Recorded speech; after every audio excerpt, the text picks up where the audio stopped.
मुनाफे में ले आई। अंग्रेजी में एक कहावत है, winners don't do different things, they do things differently. Hello to दोस्तों, welcome back to the brand new video. और की हालचाल। आज हम इस वीडियो में बात करेंगे इंडिया की सबसे पहली खुद की कार की, हाँ जी, टाटा इंडिका की, जो फर्स्ट इंडियन इंडिजिनस कार थी। और इंडिया में 1990 के दशक में इतनी गाड़ियां लॉन्च हो रही थी जैसे कि कोई बाढ़ आ गई हो कार्स की, जैसे Maruti WagonR, Hyundai Santro, Premier Padmini, Hindustan motor Ambassador और भी बहुत सी कार्स इंडियन रोड्स पर उतर रही थी। लेकिन फिर भी कुछ मिसिंग था, जहां पर इंडियंस को चाहिए था मोर कार पर कार।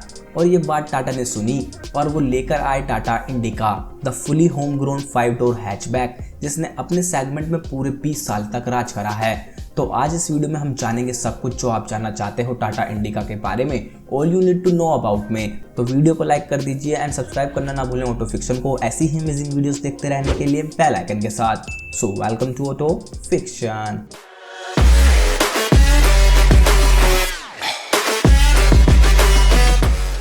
टाटा मोटर्स का नाम उस टाइम पर टैल्को होता था, जिसका मतलब Tata engineering and locomotive company. और उस वक्त इंडिया में मारुति 800 और एम्बेसडर को आप ज़्यादा देख सकते थे इंडियन रोड्स पर। और उन गाड़ियों में 4 अडल्ट और एक आध बच्चा बैठ सकते थे, जैसे कि एक समोसे के अंदर आलू ठूस दिए जाते हैं ना, उस तरह से उन गाड़ियों में बैठा जाता था। यानी कि कहने का मतलब ये है कि 5 लोगों के लिए वो कंफर्टेबल कार्स नहीं थी। इसलिए टाटा ने उस वक्त सोचा था कि वो इंडिया के लिए एक प्रॉपर 5 सीटर कार दें। और जैसे कि मैंने बताया कि उस समय इंडियन पीपल्स को एक ऐसी स्मॉल कार चाहिए थी जिसमें ज़्यादा स्पेस हो। और टाटा ने फाइनली 30 दिसंबर 1998 को अपनी इंडिका लॉन्च कर दी, मोर कार पर कार टैगलाइन के साथ। और लॉन्च के टाइम रतन टाटा ने कहा था इंडिका लॉन्च करते वक्त कि हम आपको प्रेजेंट कर रहे हैं एक ऐसी कार जिसे आप अपनी खुद की कार कह सकते हो, as it is totally Indian made product. और जिसमें आपको एक्सटर्नल साइज तो मारुति जैन वाला मिलेगा, लेकिन इंटरनल और कैबिन स्पेस हिंदुस्तान एम्बेसडर जैसा।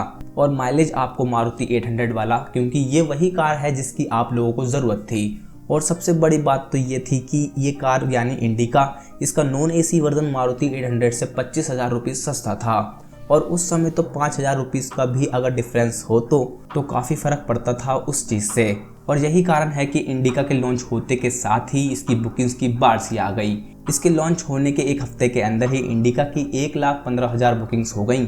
और इसकी सबसे मेन चीज़ या खासियत थी कि इसमें आपको डीजल इंजन मिलता था, जिससे इसका रनिंग कॉस्ट काफ़ी कम हो गया था, क्योंकि उस टाइम पर डीजल का प्राइस काफ़ी कम थे एज़ कम्पेयर टू पेट्रोल। और माइलेज भी डीजल का अच्छा था। और उस टाइम पर इस प्राइस रेंज के अंदर आपको कोई भी डीजल कार नहीं मिल रही थी। और 1998 वाली टाटा इंडिका की स्पेक्स और प्राइसिंग की बात करें तो उस वक्त इसके 4 वेरिएंट्स आते थे। GL पेट्रोल, जिसकी प्राइस थी 2,59,000 यानी 2,59,000 स्टार्टिंग प्राइस होती थी इंडिका की उस टाइम पर।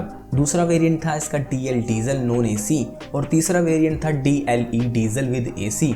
और फोर्थ वेरिएंट था DLX, जो fully loaded top and model था। और इसमें वो सब चीज़ें मिलती थी जो उस वक्त एक लग्जरी चीज़ें मानी जाती थी। और वो सब चीज़ें आपको इंपोर्टेड कार्स में देखने को मिलती थी, जैसे power steering, power windows on all 4 doors which is first in class, central locking with remote, rear wiper, washer और defogger, parcel tray, digital clock, tachometer, 5 speed gear box etcetera.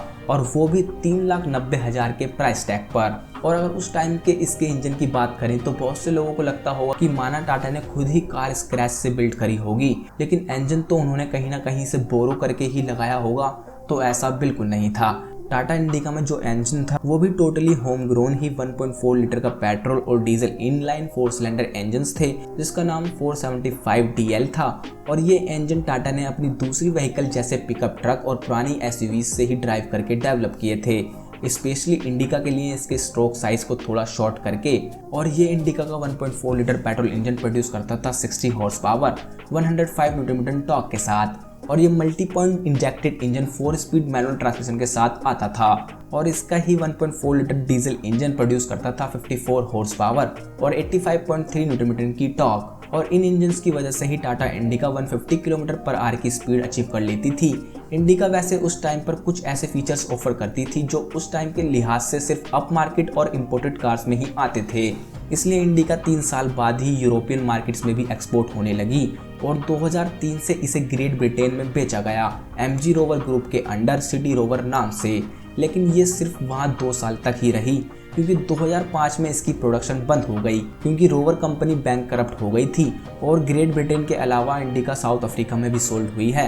2005 में indica में India के अंदर turbocharge and intercooled TCIC diesel engine भी आया। और वैसे indica completely in house car थी, लेकिन इसके डिज़ाइन में इटालियन कंपनी से हाथ मिलाया था टाटा ने। इसका नाम था IDEA इंस्टीट्यूट और टाटा की इन हाउस डिज़ाइनिंग टीम के साथ मिलकर इसका डिज़ाइन हुआ था, लेकिन इसका इंजन कम्प्लीटली इंडिजिनस था। जब टाटा इंडिका स्टार्टिंग में लॉन्च हुई थी तो वो एक फैबुलस कार थी और उस समय की कार्स जैसे Maruti 800, Zen, Fiat Uno, Daewoo Matiz से काफ़ी आगे थी। लेकिन टाटा इंडिका के लॉन्च के कुछ समय बाद ही दूसरी कंपनीज जैसे ह्युंडई और मारुति ने अपनी टॉल बॉय कार्स लॉन्च कर दी थी, जैसे ह्युंडई की सेंट्रो जो वाकई में लुक्स में सुपर फंकी लगती थी, और मारुति भी अपनी वैगनार लॉन्च करने वाला था। और इन कार्स की वजह से टाटा को थोड़ी प्रॉब्लम आने वाली थी, क्योंकि वैगनार और सेंट्रो के डिज़ाइन की वजह से अभी आई ही टाटा इंडिका ओल्ड सी दिखने लगी थी। और फिर फिएट ने भी अपनी पालियो लॉन्च कर दी 2001 में, जिससे काफ़ी चीज़ें टाटा इंडिका के अगेंस्ट होने लगी। और ये कुछ एडवर्टाइजमेंट हैं उस समय की जब इंडिका को कंपटीशन दिया जा रहा था दूसरी गाड़ियों की तरफ से। बस उस टाइम जो स्ट्रॉन्ग पॉइंट था इंडिका के पास वो था इसका डीजल इंजन, और इसी वजह से ये टैक्सी और ट्रांसपोर्ट बिजनेस में बहुत चली। और इसका एक अलग से वेरिएंट भी आया बाद में इंडिकैब नाम से। और अपने कंपटीशन से कॉम्पीट करते रहने के लिए टाटा ने अपनी इंडिका के अंदर समय समय पर चेंजेस और अपग्रेड करते रहे। और वैसे इंडिका जब लॉन्च हुई उसके बाद से ही कस्टमर्स ने इसकी कंप्लेंट्स करी कि इसमें वो इंजन पावर और माइलेज नहीं मिल रहा है जो लॉन्च के टाइम बताया था। तो टाटा ने तुरंत ही कस्टमर्स की कंप्लेंट का रिस्पॉन्स करते हुए इंडिका को री इंजीनियर करा और वो सब कमी दूर करने की कोशिश करी जिसकी कंप्लेंट्स थी कस्टमर्स को। इंडिका का न्यू वर्जन निकाल कर यानी इंडिका V2, और बाद में तो फिर इसके अंदर काफ़ी अपग्रेड आते रहे वक्त के हिसाब से, जैसे इसका LPG वर्जन और CNG वर्जन भी आए और टर्बोचार्ज डीजल इंजन भी आया इसमें बाद में। और डीजल इंजन में CR4 इंजन दिया गया, common rail direct injection engine, जिससे फ्यूल एफिशिएंसी भी बढ़ी जो कि उस वक्त क्लास लीडिंग 25 किलोमीटर पर लीटर की थी। Tata indica different version. Tata ने इंडिका को बेस लेकर ही काफ़ी न्यू कार्स भी लॉन्च करी थी इसकी पॉपुलैरिटी को देखकर ही, जैसे कि 3 बॉक्स सेडान टाटा की इंडिगो जो इंडिका पर ही बेस थी, और Indigo CS lower wheel base वाली कॉम्पैक्ट सेडान जो टाटा ने इन्वेंट करी थी, और लॉन्ग व्हील बेस वाली एक्सेल जिसमें आपको पैसेंजर के लिए भी इंटरटेनमेंट स्क्रीन मिलती थी सीट्स पर, जो मोर प्रीमियम वर्जन था इन सेडान्स का।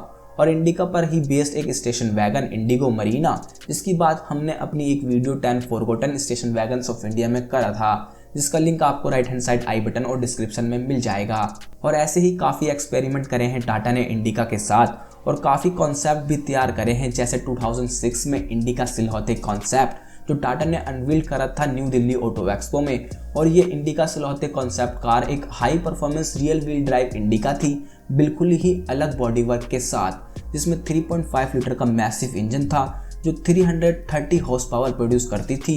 और ये कार 0 से 100 की स्पीड सिर्फ 4.5 सेकंड में अचीव कर सकती थी, और इसकी टॉप स्पीड थी 270 किलोमीटर पर आवर की। लेकिन सिर्फ ये एक कॉन्सेप्ट कार थी जो कम्प्लीटली डिफरेंट थी स्टैंडर्ड इंडिका से। और ऐसे ही एक्सपेरिमेंट में टाटा ने इंडिका का EV यानी इलेक्ट्रिक वर्जन भी डेवलप करा था इंडिका विस्टा EV 2011 में, और ये एक कॉन्सेप्ट ही था जो फुल चार्ज में 200 किलोमीटर तक जाने का दावा करती थी। और इस कार की कुछ यूनिट्स ही प्रोड्यूस करी गई 2008 में और स्पेन के अंदर 2010 में। इस कार के अंदर आपको 55 किलोवाट की परमानेंट मैग्नेट इलेक्ट्रिक मोटर मिलती थी, साथ में इसको पावर के लिए 26.5 किलोवाट आवर की लिथियम पॉलीमर बैटरी। टाटा ने इसे यूरोपियन मार्केट में लॉन्च भी करा और यूके गवर्नमेंट से 10 मिलियन यूरो का लोन भी मिला इलेक्ट्रिक व्हीकल को सपोर्ट करने के लिए और उसकी मैन्युफैक्चरिंग करने के लिए यूके में ही। और इसे नॉर्वे के अंदर लॉन्च भी करा गया था और सिर्फ 25 यूनिट्स बनाए उन्हें टेस्ट करा गया, लेकिन अनफॉर्चुनेटली कभी भी ये व्हीकल कमर्शियल लॉन्च नहीं हुआ। और ऐसे ही एक्सपेरिमेंट और कॉन्सेप्ट के साथ एक indica Vista concept S display हुआ था टाटा की तरफ से 2010 दिल्ली ऑटो एक्सपो के अंदर, सिर्फ डिजाइन स्टडी को दिखाने के लिए और सिर्फ डिजाइन स्किल्स को हाईलाइट करने के लिए। तो 2008 तक इसकी फर्स्ट जनरेशन इंडिका ने राज करा काफी अच्छी तरह से इंडिया में, और उसके बाद टाटा ने 9th auto expo new Delhi में इसका न्यू जनरेशन अनवील करी, जो कोई फेसलिफ्ट नहीं था इंडिका का, क्योंकि वो कम्प्लीटली न्यू प्लेटफॉर्म पर बिल्ड हुई थी और कुछ भी शेयर नहीं करती थी अपनी फर्स्ट जनरेशन इंडिका से। इसका नाम था इंडिका विस्टा। इसमें 2 फीएट के इंजन दिए गए, 1.3 Quadra jet common rail direct injection diesel और 1.2 litre sapphire MPF5 VVT petrol engine. लेकिन ये पेट्रोल इंजन ज़्यादा कामयाब नहीं हुआ क्योंकि इसकी फ्यूल इकोनॉमी काफ़ी कम थी। ये सिर्फ 5 से 9 किलोमीटर पर लीटर की एवरेज ही देता था सिटीज़ के अंदर, इसलिए इसे काफ़ी क्रिटिसाइज़ भी करा गया। लेकिन ये जनरेशन इंडिका की इतनी कामयाब नहीं हो पाई जितनी फर्स्ट जनरेशन हुई थी, क्योंकि मार्केट में इसके कंपैरिजन में न्यू कॉम्पिटिटर्स आ गए थे, जैसे mainly Maruti Suzuki Swift, Alto, और ज़बरदस्ती ही टाटा ने बाद में इंडिका को 2018 तक खींचा, लेकिन वो इसको बचाने में कामयाब नहीं हो पाए। द ब्लड लाइन, कुछ भी कहो, चाहे इसे इंडिया की सबसे पहली खुद की बेस्ट कार कहो या फिर क्रिटिसाइज करो, लेकिन इंडिका ही वो कार थी टाटा की जिसने टाटा को पैसेंजर मार्केट में एक एक्सपोजर दिलाया था। और इसलिए ही अगर इंडिका की फैमिली ट्री देखें 1998 से अब तक, तो first generation of Tata family tree indica hatchback जो 1998 से 2018 तक रही, और इसके कुछ अलग वर्जन जैसे इंडिगो, इसका सेडान वर्जन, वो 2002